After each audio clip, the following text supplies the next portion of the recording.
Shiv Sena, Congress, NCP, आप या आघाडीच्या पक्षांकडून आपल्या कार्यकर्त्यांचा मेळावा, तो निर्धार मेळावा म्हणून इथे आयोजित केलेला आहे आणि चिपळूण तालुक्यातीलच हा मेळावा होता आणि चिपळूण तालुक्यातील प्रत्येक बूथ निहाय चारही पक्षाचे पदाधिकारी इथे आलेले आहेत आणि सर्वांनीच एक जबरदस्त उत्साहामध्ये या निवडणुकीचं काम करून आघाडीचा खासदार निवडून आणायचाच हा निर्धार आजच्या या मेळाव्यामध्ये केलेला आहे. महायुतीचा उमेदवार अजून डिक्लेअर होत नाही रत्नागिरी सिंधुदुर्गसाठी. 12 तारीखपर्यंत जाहीर झाला तरी बस आहे.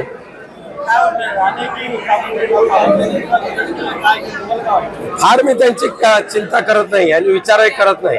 कोणी या 2.5 लाखांनी आपटायचं एवढं प्रयत्न करून या. काही खासदारांच्या पत्तेकट झालेले आहेत काय? बघा, आता भारतीय जनता पक्षाने ह्यांना त्यांची जागा दाखवायला सुरुवात केलेली आहे. ज्या पद्धतीने उद्धवजी ठाकरेंची बेईमानी करून गद्दार गेलेले आहेत, या गद्दारांना भाजप कधीही वरती येऊ देणार नाही. कारण जी गद्दारी उद्धवजींबरोबर झाली तीच गद्दारी भाजप बरोबर पण होईल हे त्यांना चांगलं माहिती आहे. त्यामुळे गद्दारांना जागा कळलेली आहे. अजिबात नाही. या गद्दारांना शिवसेना, उद्धव बाळासाहेब ठाकरे या पक्षाचे दरवाजे नाहीत.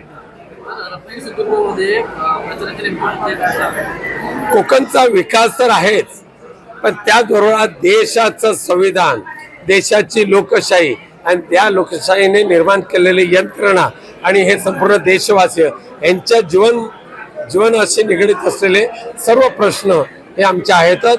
पण दुर्दैवाने आज देश हुकुमशाहीकडे जो वाटचाल करतोय भाजपाच्या माध्यमातून, त्या देशाला वाचवणं हा सर्वात मोठा मुद्दा आहे.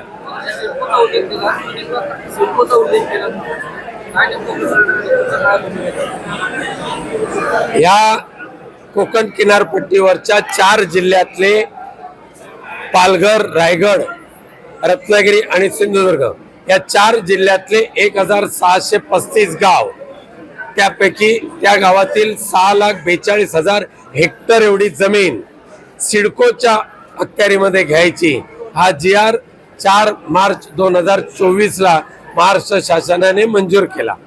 आणि एकदा का सिडकोने घेतली की त्या जागेवर सिडको स्वतःचे DC रूल लावणार, स्वतःच रिझर्वेशन टाकायचा अधिकार सिडकोला मिळणार, घर बांधणीला परवानगी देण्याचे अधिकार सिडकोकडे असणार आणि त्यामुळे सिडकोचं आक्रमण हे देवेंद्र फडणवीस आणि एकनाथ शिंदेच्या माध्यमातून कोकणावर येऊ घातलेलं आहे. आम्ही त्याला विरोध केलेला आहे.